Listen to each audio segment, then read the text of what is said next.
Di ujung hutan lebat yang tidak dicantumkan dalam peta manapun, tersembunyi sebuah desa bernama Karangsari.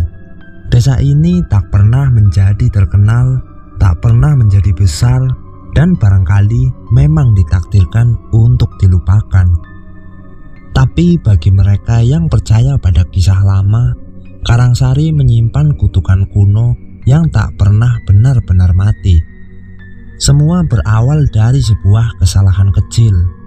Seorang pemuda menginjak tanah yang seharusnya tidak diinjak, dan sejak itu hidup dan mati mulai bertukar tempat. Bab 1. Desa yang lupa dunia. Karangsari terletak di balik 3 lapis bukit berkabut di daerah lereng timur Pegunungan Merapi. Untuk mencapainya, orang harus menyeberangi sungai berbatu, menyusuri jalan tanah merah, dan melintasi jembatan bambu tua yang bahkan kuda pun enggan lewati. Masyarakat Karangsari hidup tenang, seperti zaman belum mengenal listrik. Mereka bertani, beternak, dan menjaga tradisi. Salah satu aturan paling keras yang mereka pegang ialah jangan pernah naik ke Bukit Kunci, jangan injak tanahnya, jangan sentuh apapun di atas sana, bahkan jika nyawamu di ujung tanduk. Anak-anak diberitahu larangan ini sejak bisa bicara. Bahkan disebutkan jika seorang melanggar, dunia di bawah tanah akan terbuka. Bab 2. Pemuda yang melanggar. Surya adalah pemuda tangguh, keras kepala, dan baru kembali dari kota. Ia menyebut keyakinan desa sebagai omong kosong nenek moyang yang sudah usang. Ia ingin mengubah cara hidup warga, membuka akses keluar, menjembatani desa dengan dunia modern. Musim kemarau saat itu adalah yang paling panjang dalam 40 tahun terakhir. Tanaman mengering, air sumur menyusut, warga mulai panik sementara kepala desa mengusulkan ritual tolak bala. Surya mengejek itu. Kita butuh tindakan, bukan doa.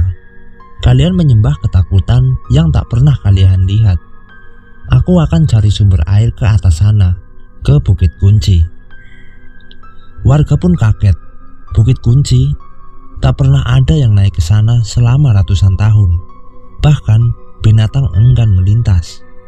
Namun Surya tetap naik. Ia membawa sekop, botol air, dan keberanian buta. Bab 3. Di atas Bukit Kunci. Bukit itu sunyi, bahkan angin enggan bertiup. Pohon-pohon tumbuh miring ke arah luar, seolah menjauh dari pusatnya. Di puncaknya, Surya menemukan sebuah lingkaran batu hitam besar. Tanah di dalamnya berwarna merah gelap, basah seperti baru saja disiram darah. Tapi tak ada bau, tak ada bangkai. Apa ini? Gumamnya. Lalu melangkah masuk ke lingkaran. Saat telapak kakinya menjejak tanah merah itu, ia merasa tubuhnya bergetar. Udaranya menebal, suara-suara berbisik di telinganya dalam bahasa yang tak ia kenali. Ia terjatuh dan sempat pingsan selama beberapa menit. Ketika ia terbangun, matahari sudah hampir tenggelam. Tapi ia merasa enteng, seperti telah melepaskan beban. Ia pun kembali turun ke desa, membawa kutukan di telapak kakinya. Bab 4. Tanda-tanda pertama. Hari pertama, ayam-ayam warga mati mendadak. Bulu mereka rontok, mata terbuka menatap kosong ke langit. Hari kedua, anak-anak mulai mimpi buruk. Mereka menggambarkan sosok besar bertanduk yang berdiri di depan rumah sambil menatap tanpa berkata. Banyak yang demam tinggi keesokan paginya. Hari ketiga, anehnya, semua jam di rumah warga berhenti pada pukul 3.17. Bahkan jam pasir berhenti mengalir. Hari keempat, suara tangisan bayi terdengar dari dalam hutan. Tapi tidak ada bayi di sana. Warga mulai sadar, kutukan itu nyata. Mereka berkumpul di balai desa, Kepala desa yang tua dan lemah hanya bisa menangis. Ia tahu tanah keramat yang telah dilanggar. Bab 5. Cerita Mbah Sarmini. Dipanggillah Mbah Sarmini, dukun tertua yang dulu pernah ikut dalam ritual penyegelan tanah keramat 50 tahun yang lalu. Ia datang digotong di atas tandu. Tubuhnya rapuh, tapi mata tuanya masih menyimpan api. Siapa yang menyentuh tanah itu? Tanyanya. Surya pun maju. Aku. Dan aku tak menyesal. Tanah itu cuma tanah. Mbah Sarmini pun menggelengkan kepalanya.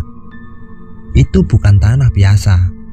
Itu segel penutup gerbang. Di bawah sana terkubur perjanjian antara leluhur Karangsari dan Kiai Lembur, makhluk penjaga batas dunia arwah dan dunia kita. Lalu ia pun bercerita. Bab 6. Sejarah Kutukan. Dulu sekali, saat zaman masih penuh darah, ada ratusan orang dibunuh dalam satu malam oleh penguasa kejam yang membakar desa. Darah mereka membasahi bukit, dan dari darah itu tumbuh sesuatu yang bukan manusia. Kiai Lembur, roh pelindung, ditarik dari alam lain untuk menyegel roh-roh dendam itu. Tapi ia meminta tumbal, satu nyawa tiap 20 tahun, dan tanah itu tak boleh disentuh. Desa pun tunduk. Perjanjian itu ditulis dalam mantra dan disegel dalam tanah keramat. Tapi kini perjanjian itu telah terbuka. Bab 7. Teror dimulai. Malam berikutnya, mayat-mayat keluar dari kuburan, tidak menyerang, hanya berdiri memandangi rumah-rumah dengan mata hitam kosong. Sawah membusuk, air berubah bau amis, bayi-bayi tak bisa tidur, dan suara gamelan terdengar dari hutan, meski tak ada yang bermain. Surya merasa bersalah, tapi semua sudah terlambat. Ia bermimpi didatangi sosok bertanduk besar, mata merah, mulutnya berisi gigi-gigi manusia. Kau yang membuka, kau yang harus menutup, katanya. Bab 8. Perjalanan ke bukit terakhir. Ditemani Mbah Sarmini dan 6 pemuda, Surya kembali ke Bukit Kunci. Mereka membawa pusaka desa, keris petak sari, satu-satunya benda yang bisa menyegel kembali tanah keramat. Namun bukit itu kini telah berubah. Tanahnya retak dan dari dalamnya keluar suara jeritan. Di tengahnya lubang hitam terbuka seperti gerbang. Dari dalamnya keluar sosok Kiai Lembur. Kini tak bisa dikendalikan lagi. Ia bukan pelindung, melainkan amarah murni. Pertempuran supranatural pun terjadi. Mbah Sarmini mengorbankan dirinya dengan membaca mantra penyegel. Lalu tubuhnya terbakar cahaya. Surya tahu hanya satu cara menutup segel. Bab 9. Pengorbanan. Ia mengambil keris, berdiri di tepi lubang, lalu melompat. Ia menusuk keris ke dada sendiri. Tepat di tengah lubang gerbang menyatu dengan tanah, darahnya menjadi segel baru. Lubang menutup, bumi berguncang. Sunyi. Desa yang terhapus.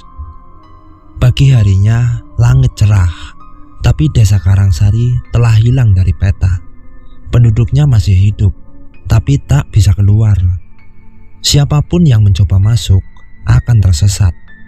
Karangsari kini menjadi penjaga batas baru, dan Surya menjadi bagian dari tanah yang tak boleh diinjak. Dan sampai hari ini, jika kau tersesat di bukit yang tak bernama dan mendengar suara gamelan dari dalam tanah, jangan pernah injakan kakimu ke tanah merah di tengah lingkaran batu. Karena jika kau lakukan, kau akan membuka gerbang neraka untuk kedua kalinya. Dan